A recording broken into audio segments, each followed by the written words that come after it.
안녕하십니까. 성균관대학교 최영진 교수입니다. 호랑논변이란 무엇인가 제3강을 시작하겠습니다. 오늘 강의의 주제는 조선 후기 학파와 호론낙론입니다.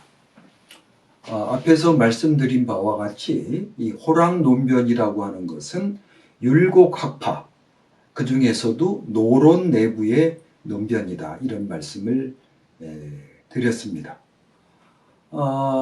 따라서 이 호랑논변이 무엇인가를 우리가 이해하기 위해서는 율곡학파라고 하는 것이 무엇인지, 또 노론이라고 하는 것이 무엇인지, 이런 문제에 대해서 먼저 이해를 해야 되겠죠. 그러면 율곡학파가 있으면 당연히 이제 퇴계학파가 있겠죠. 또 노론이 있으면 이제 소론이 있지 않겠습니까? 그래서 이 조선 성리학의, 더 넓게 말하면 조선 유학이죠. 조선 유학사의 어떠한 그 학파들이 등장을 하고 또 발전해 나갔는가, 이것을 이해하는 것은 비록 호랑논변뿐이 아니라 조선조 유학사상사, 또 넓게 말하면 조선조 역사, 정치, 경제, 특히 이제 조선의 정치를 이해하는 데도 이제 매우 중요한 사안이라고 하겠습니다. 근데 이것이 언뜻 보기에는 좀 상당히 복잡합니다. 사실 내용을 알고 보면 뭐 그렇게 복잡한 것도 아닌데, 우리가 보통 말하는 뭐 사색당파 이런 표현도 쓰는데, 그것은 좀 부정적 의미로 쓰여지는 것이죠. 이런 것들이 이 조선 후기 학파와 다 연관되어 있는 그러한 그 개념들이라고 할 수가 있겠습니다. 처음 그 접근하는 분들은 상당히 복잡하다고 느껴질 수가 있어요. 제가 금년 7월에 방학 때죠. 그 중국 북경에 가서 이제 북경대학, 인민대학, 북경사범대학 이 3개 대학에서 이제 한국 성리학에 대한 강의를 한 8회에 걸쳐서 한 적이 있습니다. 그 중에서 이제 북경대학에서는 바로 이 호랑논변에 대해서 제가 강의를 했었는데, 그때 맨 처음 그 북경대 대학원생들에게 제가 알려준 것도 바로 이 조선 후기의 학파와 또 정파가 또 연관됩니다. 어떤 것인가에 대해서 제가 한번 이야기를 한 적이 있습니다. 그때에 만들었던 이 강의 자료를 제가 토대로 해서 이 동영상 PPT를 준비했습니다. 한번 우리가 PPT를 보면서 이해해 보도록 하겠습니다. 먼저 조선 후기 학파의 이해라는 문제를 가지고 말씀드리겠습니다. 이 학파 이전에 조선 전기에 훈구파와 살인파라고 하는 두 개의 파가 있었습니다. 이건 학파는 아니에요. 학파는 아닙니다. 학파라고 하는 것은 조선 후기에 그때 형성되는 거예요. 조선 전기에는 학파라고 하는 것이 아직은 뚜렷하게 나타나고 있지를 않습니다. 물론 여러 사성관계는 있고 또 지역별로도 어떤 그 유림들 사이에 일정한 하나의 그룹이 있긴 입니다만은 이것을 학파라고 말하기까지는 어렵습니다. 이 훈구파와 살인파는 오히려 정파적인, 정치적인 그 이념, 또 정치적인 여러 가지 역학관계에 따른 하나의 분류라고 할 수가 있죠. 훈구파라면은 공훈을 세운 기득권층이다, 이런 뜻이고, 이제 살인파는 사대부들의 하나의 그룹이다, 이런 뜻입니다.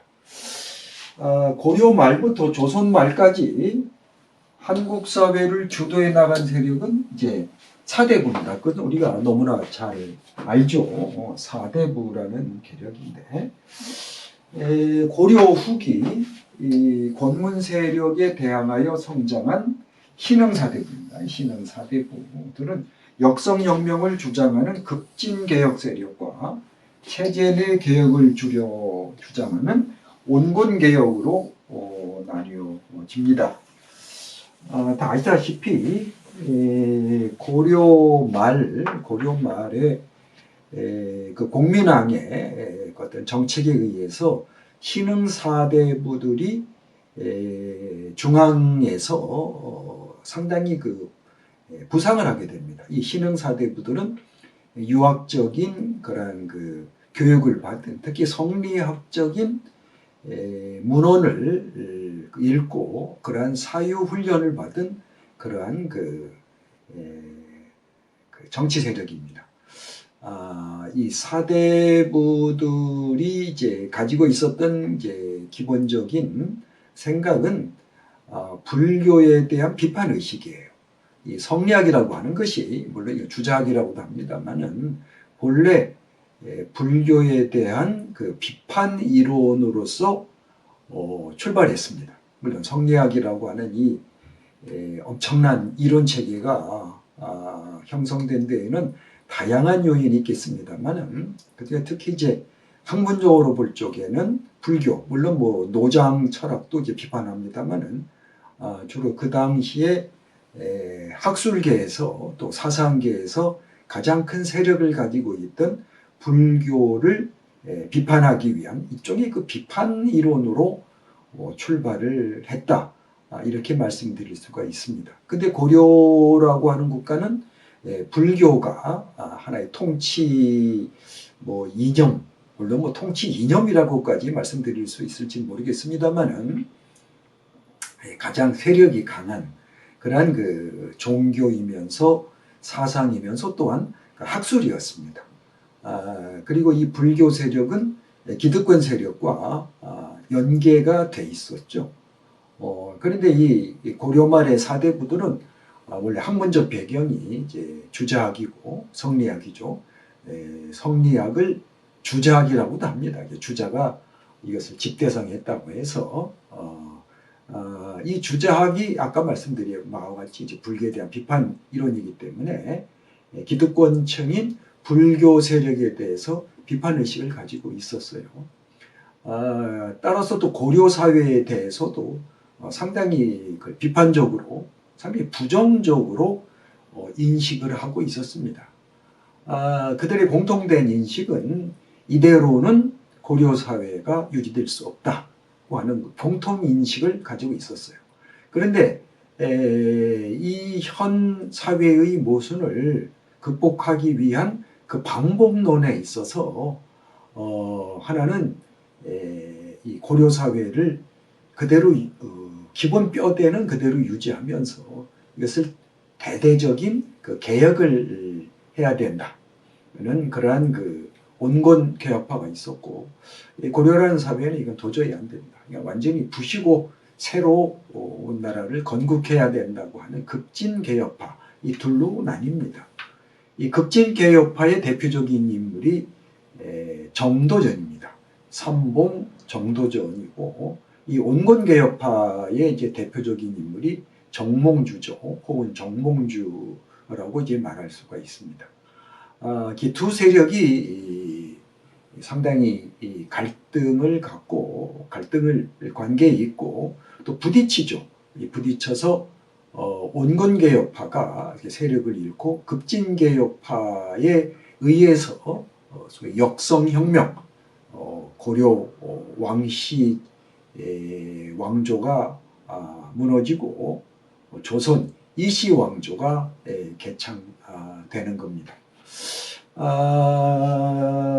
이것이 이제 지금 말한 온건개혁 세력, 급진개혁 세력이라고 하는 겁니다. 전제가 조선건국이라는 혁명의 주체로서 새로운 사회를 수립하는 데 성공합니다. 그리고 후자 이 온건개혁파들은 제야지식인 그룹을 형성하게 됩니다.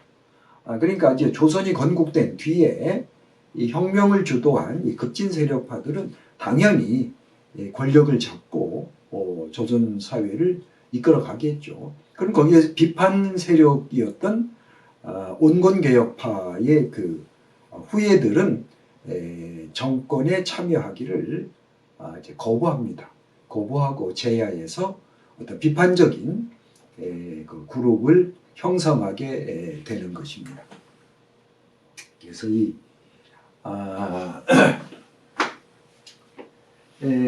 여기서 말씀드렸지, 관료학자들은 보수적인 훈구파가 되고 비판 세력이 살인파가 된다고 하는 것이 이 말씀입니다. 이들은 이념 또 방법적 시각차로 인해서 극심한 갈등을 겪습니다. 이 대립적 세력의 충돌이 바로 15세기 말부터 16세기 중반까지 약 4회에 발생한 유명한 4대 서화입니다. 이 사라고 하는 것은 선비사자죠. 화는 재앙입니다. 선비가 재앙을 입었다 이런 뜻입니다. 선비가 재앙을 입었다 이런 뜻입니다. 그럼 이때의 선비는 누구를 말하냐? 이거는 바로 살인파입니다. 살인파입니다. 되게 길제에 의해서 그 계승된 고려 말에 온건개혁파, 이들게 의리파라고 합니다. 의리파. 고려 왕조에 대한 군신지간의 의리는 저버릴 수 없다고 주장했던, 어떻게 보면 이제 유교적인 이념, 성리학적 이념에 보다 충실했던 그러한 그 그룹이라고 할 수 있는데, 이들이 의리를 지켰기 때문에 의리파라고도 합니다. 그런데 이 유교적인 이념에 충실했던 이 의리파, 즉 살인파, 그 사가 선비가 재앙을 입었다는 거죠. 누구에 의해서? 그건 당연히 훈구파에 의해서입니다. 훈구파들이 기득권 세력을 기득권을 이미 가지고 있었고, 이제 살인파들이 조선 초기에는 정권의 참여를 거부합니다만은, 그 다음에 2대, 3대 될 경우에는 이들은 이미 조선의 국민이지 않습니까? 그래서 이들이 정권에 참여하게 됩니다. 이런 과거 제도라든지 이를 통해서 참여하게 되면서 이 기득권과 신진 살인파가 부딪히게 되는 것이죠. 여기 부딪히는 데에서 이 기득권 훈구 세력에 의해서 비판적인 신진 살인파가 재앙을 입는 것이 바로 사화라고 말할 수가 있습니다. 유명한 조광조의 기묘사화 같은 것 아주 유명하죠. 또 퇴계 선생 집안도 이 사화를 입은 그런 집안입니다. 그런데 율곡 선생 당시, 그러니까 퇴계 선생 당시까지는 이제 그 살인파들이 훈구파에 의해서 상당히 불이익을 당하고 있었고, 퇴계 선생이 사실 퇴계라는 호를 짓고 제야의 주로 안동이죠. 안동에 거기에 이제 주로 머물러 계셨던 이유도 물론 그분의 성향도 있습니다만은 당시의 정치적인 상황이 훈구파의 세력이 너무나 강했기 때문에 이 살인파들이 온전하게 버텨낼 수가 없었던 그런 그 정치적인 이유도 사실 있습니다. 근데 이제 율곡 선생대가 되면 그때 이제 사화의 시대가 이제 지나간 것이죠. 그러면서 이제 율곡이 활동했던 시기에는 이 살인파들이 점진적으로 정권의 중심부로 이제 부상되기 시작합니다. 이때 훈구파의 세력이 약화되고 살인파의 세력이 점진적으로 확대됐다, 이런 말씀을 드렸습니다.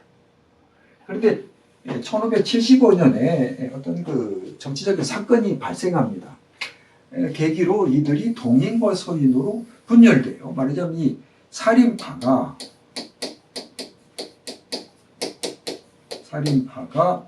여기 이제 훈구파가 있었죠. 훈구파가 있었는데 이 살인파가 동인과 동소로 나뉩니다. 이것을 동소분당이라고 합니다. 동소분당이라고 합니다. 되게 어느 집단이든지 이제 권력을 갖게 되면 집단 내부의 이해관계가 이제 충돌하게 돼서 이제 분열되는 경우가 상당히 많이 있죠. 이것도 이제 그러한 한 케이스라고 볼 수가 있습니다. 예, 율곡은 이걸 상당히 우려했습니다. 율곡은 이러한 그 정치적인 갈등 양상을 상당히 우려했어요. 율곡은 그 선비는 나라의 원기다. 선비는 사는 나라의 원기다. 했어요. 가장 으뜸이 되는 그 기운이다. 으뜸이 되는 기운이다. 그렇게 말했는데 이 원기인 살인이 둘로 분열되니까 그러면 나라가 온전하게 운영될 수가 없죠. 그래서 굉장히 우려해서 이제 동당을 혁파해야 된다. 분당을 깨트려 버려야 된다 하는 것을 주장을 했어요. 그런데 사실 시료는 거두지 못했습니다. 또 율곡 선생이 상당히 건강이 좀 그 당시 좋지를 않아가지고 선조가 막중한 임무를 맡겼음에도 불구하고 이 일을 제대로 해낼 수가 없었어요. 물론 정치적인 여러 가지 요인도 있겠습니다만 율곡 선생 개인의 어떤 사적인 문제, 또 즉 건강상의 문제도 있었죠. 그래서 이 파붕당론이 하나의 그 이론으로 또 하나의 상소문으로 남아있긴 합니다만은 실질적인 실효는 거두지 못하고 결국 동인서인으로 분열되는 사태가 벌어지고 만 겁니다. 그러면 동인은 뭐냐? 동인은 남명 조식 계열의 북인, 회계 이황 계열의 남인으로 이렇게 나눌 수가 있습니다. 동인은 이제 북인, 남인 이렇게 나눌 수가 있어요. 근데 북인은 주로 지금으로 치면 이제 경상남도죠. 경상남도 진주 지역을 지역적 기반으로 한 이런 그룹인데 그 시조에 해당되는 사람이 남명 조식입니다. 그다음에 남인은 이제 주로 경상북도죠. 지금 안동 지역을 지역적 기반으로 하는 그런 이제 그룹인데 여기 퇴계 이황 선생이 하나의 그 종장랄까요? 그 남인의 뭐 시조라고 해야 될지 그렇게 말씀드릴 수가 있겠습니다. 율곡은 본래 동인 서인의 갈등을 해소하려고 노력했죠. 근데 후에 서인은 주로 율곡 계열을 위주로 구성이 됩니다. 물론 처음 분당되었을 때는 율곡은 어디에도 소속되질 않았어요. 제 3자 입장에서 조정하려고 그랬죠. 근데 후대에 동인 서인이 고착되면서 주로 서인은 율곡 계열의 학자들로 이제 구성이 되게 되는 것입니다. 조선 후기에 가면서 비로소 영남학파와 기후학파라고 하는 학파가 생깁니다. 영남학파와 기후학파라는 학파가 생깁니다. 임진왜란과 병자호란을 거치면서 이제 훈구파는 점진적으로 소멸됩니다. 사실 훈구파의 그 시효라고 할까요? 훈구파들이 조선 사회를 이끌어갈 수 있는 시효가 지난 거죠. 그러니까 조선 건국에서부터 약 200년 동안 이 조선 사회를 이끌어오면서 그들이 했던 그 역할은 거의 끝난 것입니다. 그래서 자연적으로 소멸이 되고 그러니까 살인파가 정권을 잡게 됩니다. 일종의 정권 교체다라고 할 수가 있죠. 정권 교체라고 할 수 있습니다. 근데 상당히 흥미로운 이때가 17세기인데요. 17세기인데 동아시아 중국과 일본에서도 이런 정권 교체가 일어납니다. 중국은 이제 명나라가 멸망하고 청나라죠. 만주족이 명나라를 이제 정벌해서 청나라를 건국하게 됩니다. 일본의 경우는 도요토미 히데요시 임진왜란을 일으켰던 인물이죠. 일본의 전국시대 일본의 여러 세력들이 그 나뉘어가지고 엄청난 전쟁이 있었는데 그 전쟁을 종식시킨 그래서 일본의 권력을 틀어진 사람이 도요토미 히데요시입니다. 근데 그 도요토미 히데요시 정권이 무너져요. 무너지고 소위 에도 막부라고 하는데 도쿠가와 이에야스, 덕천 막부라고 했죠. 도쿠가와 이에야스 그 가문이 통치하는 에도 막부랍니다. 에도 막부 이것을 에도 막부라는데 에도는 이제 동경이죠. 현재 동경. 원래 일본의 중심지는 교토입니다. 교토인데 이때 이제 도요토미 히데요시도 이제 그 오사카 교토하고 오사카는 가까이 있으니까 그 지역이 있었는데 이때가 되면은 수도가 이제 도쿄로 이제 옮기게 됩니다. 그래서 도쿄의 옛날 이름이 에도예요. 에도. 그래서 에도 막부다. 에도 정권이다. 이런 표현을 씁니다. 상당히 재밌죠. 이 세 나라는 사실 임진왜란이라고 하는 이런 전쟁에 참여했던 그 국가들인데 일본은 중국의 경우는 아예 명나라가 임진왜란에 참여했던 아주 그것이 이제 멸망해 버리죠. 또 일본의 경우도 그 이전의 정권이 완전히 멸망하고 이제 새로운 정권이 들어서는데 조선의 경우는 조선이라고 하는 국가의 정체성은 그대로 유지됩니다. 다만 정권을 주도하는 그 세력이 교체되는 거죠. 그러니까 정권 교체. 그래서 조선 전기와 후기는 동일한 조선이라는 나라지만 사회의 성격이 상당히 다르다고 봐야 됩니다. 여기 그 17세기인데요. 동인은 영남학파가 됩니다.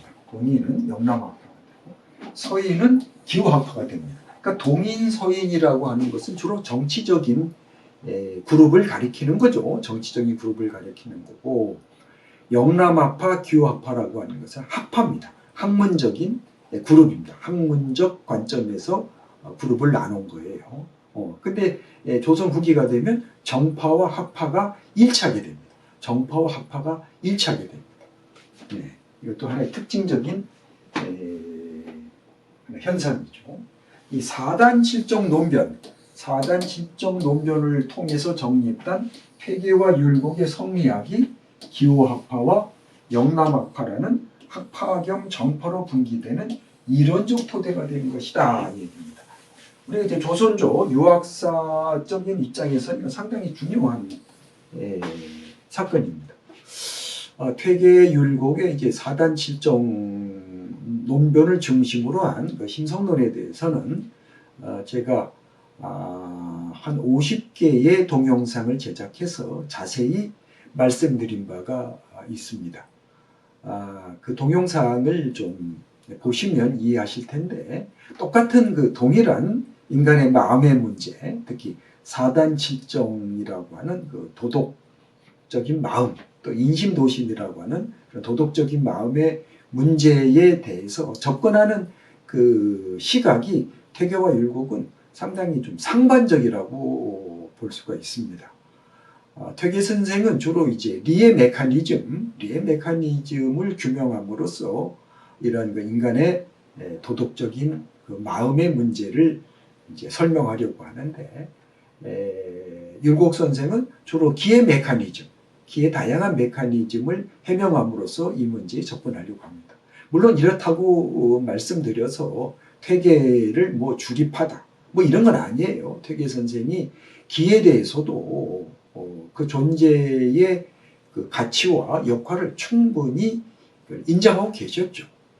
또 마찬가지입니다. 율곡 선생에 있어서도 리가 갖고 있는 위상, 리는 기의 존재의 근거고 또 기를 통제하는 통제 원리라고 하는 이러한 그 기의 근원성, 리의 근원성, 리의 주제성, 이것은 그대로 인정합니다만은 이 다양한 현상을 설명할 수 있는 것은 기다. 그래서 그 기의 여러 가지 메커니즘, 기를 여러 가지로 분류를 하고 그것을 적용시킴으로써 인간의 왜 어떻게 도덕적 마음이 가능한가, 인간은 어떻게 해서 도덕적 행위를 하게 되는가, 이런 문제에 대해서 설명을 하고 계십니다. 그래서 이 두 학자들은 상당히 시각이 서로 반대가 되는 그러한 그 패러다임을 가지고 있습니다. 또 구조적으로 봐도 퇴계 선생은 주로 이제 대립적으로 어떤 사안을 이렇게 대립적인 틀로서 파악하려고 하는 이런 성향이 강하신데, 율곡 선생은 그 대립적인 것을 하나에 통합하려고 하는 그러한 그 관점, 말하자면 하나의 분별, 퇴계 선생은 이제 분별의 시각을 갖고 계셨다면, 율곡 선생은 통합적인 시각을 주로 가지고 계셨던 그런 그 학자들입니다. 근데 이것이 후대에 잘못 말하듯이 무슨 주기파 그거는 결코 아닙니다. 어쨌든 이 퇴계 율곡에 의해서 조선 성리학의 두 개의 패러다임이 이제 정립이 되는데, 그것이 이제 이건 16세기 일입니다. 16세기, 17세기 그 학파, 정파가 구축되는 그러한 그 학문적인 사상적인 토대가 이루어졌다고 하는 것은 상당히 이제 주목해야 할 그런 사안이라고 말씀드리고 있겠습니다. 이 두 학파, 학파경 정파죠. 상호 견제 비판하고 협력하면서 조선 위기의 학술은 물론 정치와 문화를 다양하게 이끌어갑니다.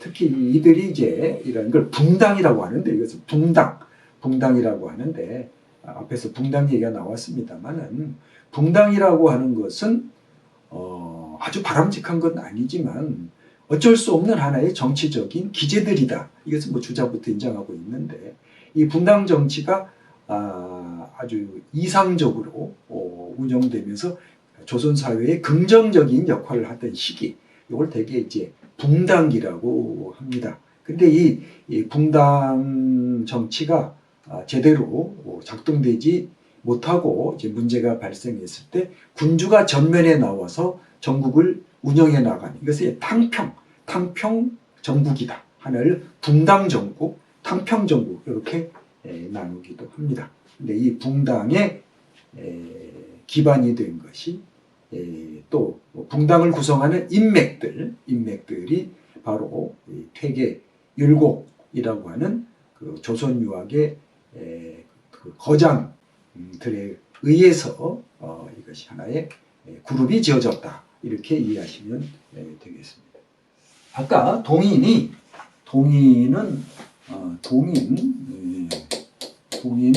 원래 북인, 남인 이렇게 있다고 했는데,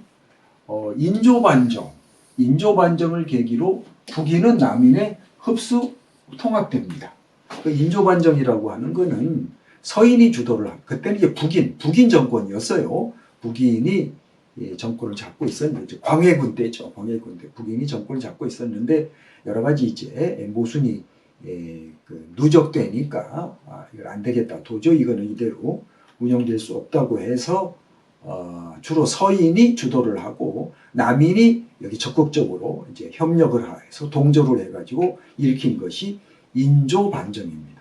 인조반정에 의해서 북인은 완전히 이제 몰락을 하고 남인으로 흡수됩니다. 물론 이제 나중에 이걸 남인계에 속하는 학자들도 자세히 이제 분석해 보면은 북인 계열, 또 북인도 이제 소북과 대북이 있는데, 소북, 대북, 북인을 다시 대북, 소북 이렇게 나눕니다. 이 대북은 남명조식, 남명조식의 직계를 이제 대북이라고 부르고, 소북은 그 이외에 여러 가지 좀 세력들을 이제 소북이라고 하는데, 이들의 어떤 성향은 남아 있습니다. 남인으로 통합된 이후에도 특히 이것이 또 대북과 소북이 또 약간 성향이 다릅니다. 그렇지만 어떤 정치적인 하나의 그 그룹으로서는 북인은 이제 완전히 몰락을 하고 남인으로 흡수 통합이 됩니다. 그런데 이 조선 후기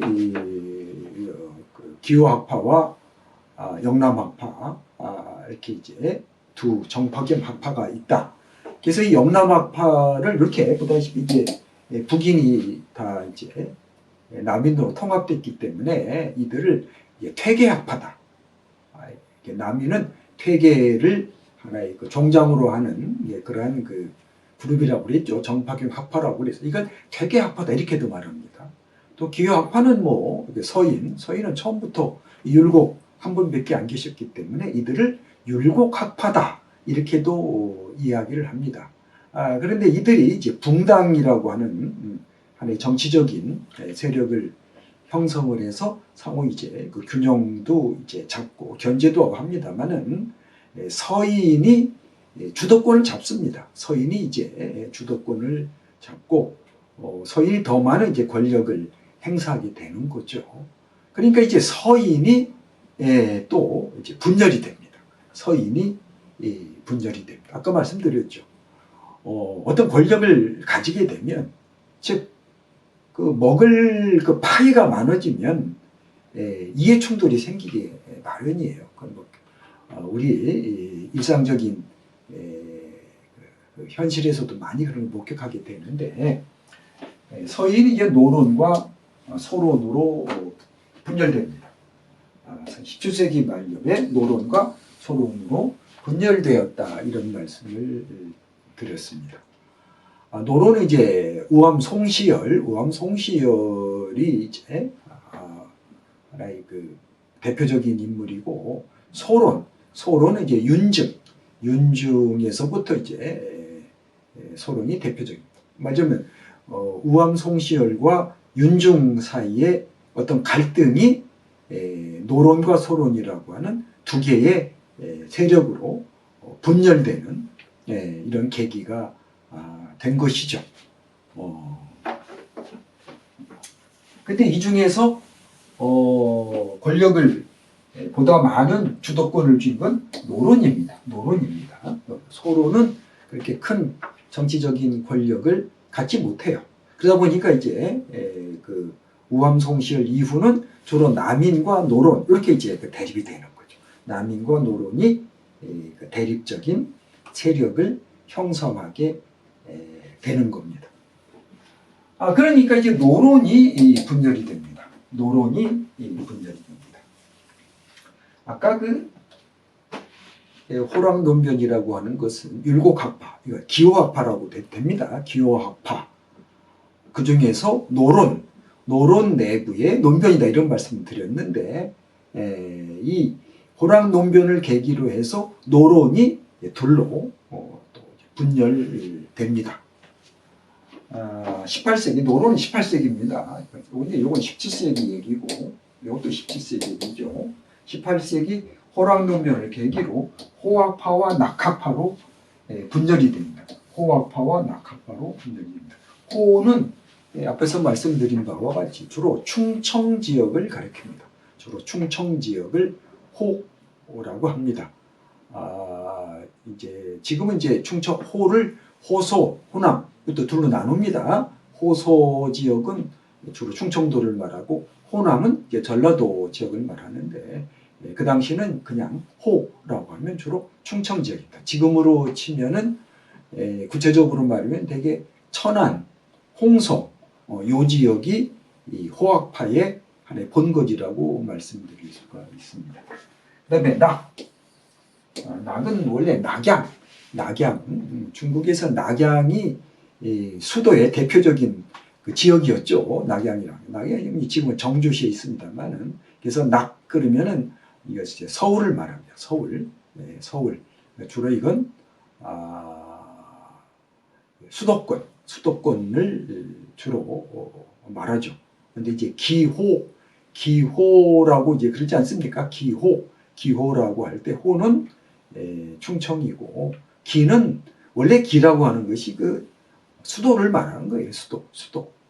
기 땅이라고 그러지 않습니까? 수도권을 이제 기라고 하는 겁니다. 기. 그래서 지금 치면 서울 경기 지역이 이제 기라고 이제 말할 수가 있어요. 그래서 기호학파 그러면은 충청 지역과 수도권을 이제 합친 그런 학파 개념인데 이것이 충청 지역과 수도권 지역으로 분열되는 거예요. 이 낙학파 가운데에서 북학파가 나오고, 북학파는 19세기 말 개화파로 연계됩니다. 그러니까 낙론이 북학파, 그 다음에 개학파로 이렇게 연계가 되고 있어요. 호론의 이제 핵심적인 인물이 남당 한원진인데, 한원진은 조선 말 홍성, 이 사람은 홍성 사람입니다. 홍성 지역을 중심으로 강력한 의병 활동이 나타나거든. 그러니까 우리가 지금 강의하고 있는 호랑논변이라고 하는 것은 바로 이것을 말하는 것입니다. 이것을 이제 대개 좀 도표화하면은 이렇게 볼 수 있습니다. 동인 영남아파라고 그랬죠. 이제 북인은 이제 남용조시 뭐 이런 그 사람들이 있습니다. 남인은 이제 태계 이왕인데 이런 사람들이 대표적인 인물입니다. 이 남인 태계학파에서 이제 18세기 이제 그 성호학파가 나오는데 기호남인이라고 그래요. 남인은 또 이제 남인은 기호는 서울 근교에 살고 있는 남인과 원래 영남 지역에 살고 있는 남인 또 이제 그렇게 또 나뉩니다. 이들은 같은 퇴계 계열의 남인이지만 학문적인 성향이 좀 달라요. 근데 이 기호 지방에 살고 있는 그 남인에서 이제 성호학파 이익이 나오고, 이 성호학파는 다시 공소파, 신서파, 그 천주교를 비판하는 세력과 천주교를 신봉하는 세력이 나옵니다. 그 유명한 이제 다사는 이제 이쪽 계보에 속한다고 볼 수 있습니다. 또 한주학파라는 것이 있습니다. 이거는 퇴계학파 내에서는 비주류예요. 퇴계학파 내에서는 비주류입니다. 주로 성주라고 하는 지역의 중심으로 형성된 것이 이제 한주는 이진상을 말합니다. 굉장히 탁월한 성리학자입니다. 조선조를 대표할 수 있는 탁월한 학자가 한주 이진상인데, 이 한주 이진상의 그 제자들이 이제 한주학파입니다. 그 곽종석이라든지 또 김창숙, 성균관대학을 설립한 김창숙 선생도 이쪽 계보에 속합니다. 그 다음에 김황이라고 하는 이분은 78년도까지 살았던 학자입니다. 조선 말의 최대의 성리학자입니다. 아주 탁월한 학자라고 볼 수가 있습니다. 그 다음에 서희는 이제 기호학파라고 제가 말씀드렸죠. 기는 서울 수도권, 호는 충청 지역 이렇게 합니다. 율곡이 제자 이제 김장생이 있습니다. 이런데 노론, 소론, 노론 나뉘는데 이 김장생의 계보로 이은 것이 우암 송시열이에요. 송시열. 소론은 아까 말씀드린 윤중입니다. 원래 우암 송시열과 윤중 아버지 윤선거라고 합니다. 이 동문수학한 사이입니다. 그러니까 율곡의 학맥이 율곡, 사계 김장생, 김집 부자죠. 그 다음에 우암 송시열 이렇게 이어지는데 우암 송시열과 윤중의 아버지 윤선거는 같이 이러한 그 율곡 계열에 속하는 학자로서 동문수학한 그런 아주 절친한 그 친구 사이입니다. 그런데 좀 정치적인 성향이 좀 달랐어요. 이게 달랐는데 이것이 이제 아버지 윤선거가 돌아가시고 난 뒤에 윤중이 우암 송시열에게 아버지에 대한 그 글을 써달라고 하는데 여기에서 이 글에서 우암 송시열이 좀 부정적인 내용을 썼어요. 그것 때문에 이제 갈등이 생겨서 두루 갈라지는데 윤중의 그 외가 쪽으로가 이 우암 성원입니다. 성원 우계 성원입니다. 우계 성원입니다. 윤중은 성원의 증외손자 뻘이에요. 증외손자 뻘입니다. 그래서 이제 소론의 항백을 쭉 거슬러 올라가면 성원까지도 우계 성원까지도 올라갑니다. 이게 둘은 굉장히 절친한 사이였죠. 굉장히 같은 파주 지역에 살면서 굉장히 절친한 사이였습니다. 이 우암송시열 계열에서 이제 권상아라는 인물이 나오고 또 김창엽이라는 인물이 나옵니다. 이 권상아는 이제 충청 지역에 거주하고 있었던 제자고, 김창엽은 서울 지역, 서울 경기 지역에 거주하고 있었던 학자입니다. 그러니까 이게 이제 낙이죠. 낙. 이것이 이제 호. 이렇게 말할 수가 있죠. 이거 지역적으로 분류하면은 김창엽은 호, 낙이죠. 낙. 그러니까 서울 수도권의 아주 그 당시 대표적인 인물이고, 충청 지역의 대표적인 제자 우암송시열이 이제 권상아입니다. 권상아입니다. 그래서 사실 낙학의 원료를 올라가면은 이 김창엽까지 올라갑니다. 그래서 이 낙학이라고 하는 것은 바로 수도권, 서울 수도권을 중심으로 이루어진 그 학문, 이론, 이것이 이제 그 낙론이고, 그 지역의 학자들 이제 낙학파다 이렇게 말하는 거예요.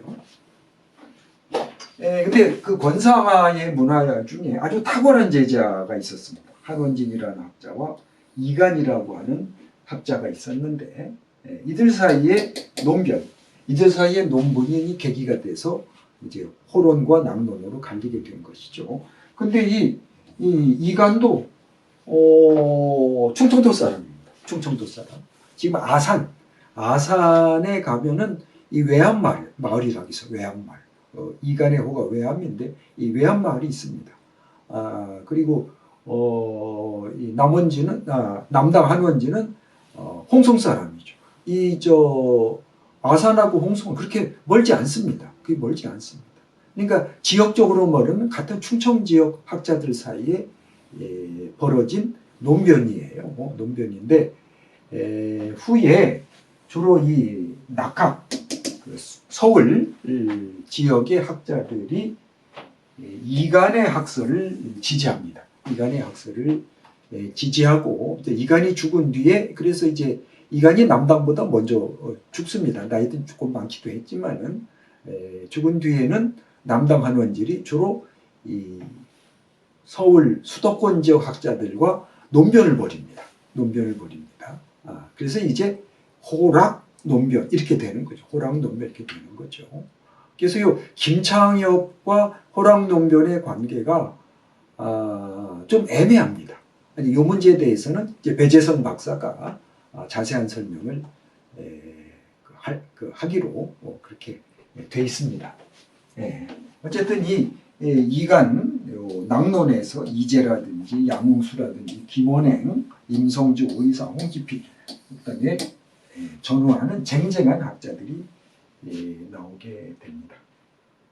여기서 이제 북학파가 나온다고 그랬죠. 이제 실학, 홍대용, 박지원, 박재가, 또 괴합파는 박규순, 박지원의 손자입니다. 박용효 이런 학자들이 나옵니다. 그래서 이 호랑 논변이라고 하는 것은 18세기에 발생한 학술 논변이지만 그것이 정치적인 그 파장이 굉장히 큽니다. 그 정치적인 어떤 그 역할을 상당히 많이 하고 이것이 19세기, 20세기까지 이어진다고 하는 거, 이 점을 우리가 유념을 해서 강의를 수강하시면 좋을 것 같습니다. 제 강의는 일단 마치고 아까 말씀드린 김창엽과 낙론의 관계에 대해서 성균관대학의 배재성 박사가 강의를 하도록 하겠습니다. 김창엽과 낙학의 계보에 대해서 간략하게 설명드리도록 하겠습니다. 전에 말씀드렸던 것처럼 기본적으로 김창엽은 호락 논쟁의 주체인 호학과 낙학 중에서 이 낙학의 초대 종장으로 알려져 있습니다. 이 종장이라는 표현은 이 유학의 학파에서 지도자격인 이제 큰 선생님, 그러니까 그 학단에서 가장 이제 그 지도자격인 선생님을 이 종장이라고 표현을 합니다. 이게 리더라고 할 수가 있겠죠. 김창엽이 이 낙학의 초대 종장이라는 것은 실질적인 의미에서 이제 낙학을 건립한 인물이다. 이제 그 정도의 중요성을 가진 인물이다. 이러한 의미와 같은 뜻이라고 생각하셔도 되겠습니다. 그런데 이 농암 김창협 바로 이전 세대의 이제 율곡학, 조선 후기 율곡학에서 가장 큰 영향을 미쳤던 거인이라고 할 만한 인물이 있었죠. 그분이 바로 우암 송시열입니다. 그리고 그 우암 송시열 이후로 이제 그 노론 학파 안에서 다시 호학과 낙학이 나뉘어지고, 그리고 그 호학과 낙학이 이 호락 논쟁을 벌이게 되는 상황인데요. 그런데 이 김창협 역시 이 우암 송시열에게 실제로 학문을 많이 배우기도 했고, 그리고 또 아주 깊이 따랐습니다. 그렇기는 하지만 다른 한편으로는 스스로 자신은 우암의 제자는 아니다 라고 선을 긋기도 했습니다. 이 점은 김창협이 낙학의 초대 종장이듯이 이제 호학의 종장으로 일컬어지는 수암 권상아와는 차이점이라고 말할 수도 있겠습니다. 왜냐하면 이 수암 권상아는 그야말로 우암 송시열의 제자로서 그 우암 송시열의 정통을 계승한 이제 후계자로 일컬어지는 사람이었기 때문입니다. 그러니까 말하자면 김창협과 권상아, 그러니까 한 명은 이제 낙학의 계보를 열었고 다른 한 명은 이제 호학의 대표자였는데, 이 둘은 공통적으로 우암 송시열을 깊이 따르고 또 그의 학문의 영향을 많이 받았지만, 굳이 구분해 보자면 이 수암 권상아가 우암 송시열의 정통을 계승했다고 한다면, 김창협은 그것과는 조금 다른 결에서 자기 나름의 학맥을 열었다, 이렇게 말할 수도 있겠습니다. 그렇기는 하지만 이 수암 권상아와 농암 김창협은 계속적으로 돈독한 관계를 유지하면서 또 서로 간에 많이 협력하고 신뢰를 유지하는 그러한 좋은 관계를 유지했습니다. 실제로 우리가 이야기하는 호락 논쟁이라고 하는 그런 논쟁에서는 이 김창협과 권상아가 직접 논쟁을 벌였던 것은 아닙니다. 호락 논쟁이 본격화된 시점은 이미 김창협은 세상을 떠난 그러한 시점이기도 했죠. 이와 별개로 농암 김창협은 당대에 굉장히 뛰어난 인물로 정평이 나 있었던 인물이기도 합니다. 문장가로도 매우 유명했고 또 철학적, 사상적으로도 남들이 잘 보지 못한 그러한 새로운 철학적 의미나 쟁점을 잘 발견해낸다. 그런 면에서 굉장히 뛰어나고 명석하고 예리한 사람이다. 이러한 평가를 당대 동료들도 공통적으로 했던 부분이기도 합니다. 그리고 어쨌든 이러한 우암 김창협이 당장 호락 논쟁의 어떤 그런 참여자가 되지는 않았지만 그 이후에 이렇게 이어진 낙학의 계보를 통해서 이제 호락 논쟁의 어떤 참여의 학파의 계보를 이루게 되는데요. 그 자세한 내용까지 살펴보긴 어렵겠지만 그냥 그 계보를 짚어보면 일단 김창협, 그리고 김창흡은 김창협의 동생입니다.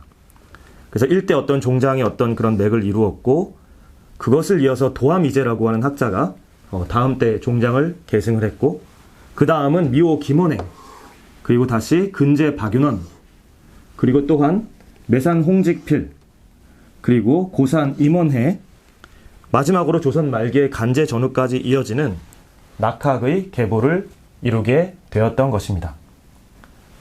네, 이것으로 낙학 계보에 대한 설명을 마치도록 하겠습니다.